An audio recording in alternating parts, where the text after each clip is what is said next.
Bismillah ar-Rahman ar-Rahim. Assalamu alaikum wa rahmatullahi ta'ala wa barakatuh. Traveling using an airplane has become one of the regular ways people utilize to go to other countries, and in some cases within the country itself. Now, as Muslims, we have the duty of salah, prayer, which must be performed 5 times a day and cannot be missed. There are unfortunately some people who believe that they can miss their salah simply because they're traveling on a flight, or just assume that they can do it sitting down only. How then do we perform the prayer inside the plane? There are a number of things for all of us to consider. Firstly, there are 2 scenarios that faces us whilst traveling. One is when we know that we will have sufficient time upon reaching the destination to perform our prayers properly, i.e. with all the conditions such as standing up intact. For example, I'm due to land in New York at 3 p.m. and sunset is at 6 p.m. I know there would be enough time to pray Dhuhr and Asr. In this case, I must pray when I reach New York and not whilst in the plane, if I can't pray properly while standing, for example, in the plane. But if there's no time or it's tight, then salah inside the plane should be performed and cannot be missed. In fact, salah cannot be missed for any reason whatsoever, as long as we are conscious. Now, before we pray and after we've performed our wudu, we must determine the direction of the qibla. Now, this can be done easily these days by either asking the airline staff inside the plane or checking the monitor in front of us that shows the direction towards Mecca. Secondly, we should try to find a place inside the plane where we can pray properly. Now, this means we can perform it standing and go down to ruku' and sujood, etc. We can ask permission if possible. You'll be surprised. I've been in situations where airline staff have been accommodating and directed me to a corner where I prayed. This is much preferred if possible.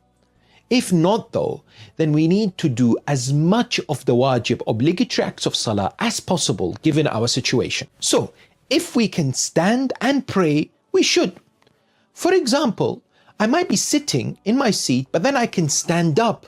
If so, we recite what needs to be while standing, then move the head slightly down for ruku', then say the dhikr, then raise the head, then move it again down for sujood, then recite the dhikr.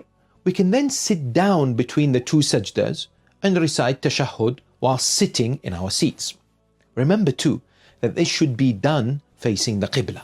But if standing up is not possible, where for example the staff say it's not allowed, or we might be inconveniencing others, we should try to recite Takbiratul Ihram, Allahu Akbar, at least while standing and facing the Qibla. Then sit down for the rest of the Salah.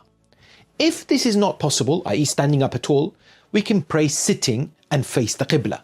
If, for example, the Qibla is in the direction where we can't face throughout the entire Salah, if someone, for example, is sitting next to us, at least face it for the Takbiratul Ihram. Now, whilst praying in a sitting position, we can move our head to indicate ruku' and also sujood. Alternatively, one can hold a turba in their hands and use that for sujood as well. So, in summary, we try to fulfill as much of the conditions of salah as possible. And if we can't, then that particular condition can be dropped. How do we determine the time for salah? Well, for Maghrib and Isha, this is easy. We can see it's dark outside the plane. But for Fajr, Dhuhr and Asr, one way to do this is to check the monitor in front of us and see where the plane is flying over currently, which city, which country. Then use an app that doesn't need internet, for example, to determine salah time at that location. What happens if the direction of the plane changes whilst I'm praying? In that case, you should stop any recitation and pause until the movement stops. Move the body towards the Qibla and continue the Salah. If it's not possible, you can start the Salah again. That's, of course, if you're praying while standing or able to move and face the Qibla. What about stability inside the plane with the movement or turbulence? Usually, stability is a condition in salah, but if there is much turbulence and you're praying standing, for example, inside the plane, then this condition is dropped. Can the salah be prayed inside the toilet or restroom inside the plane?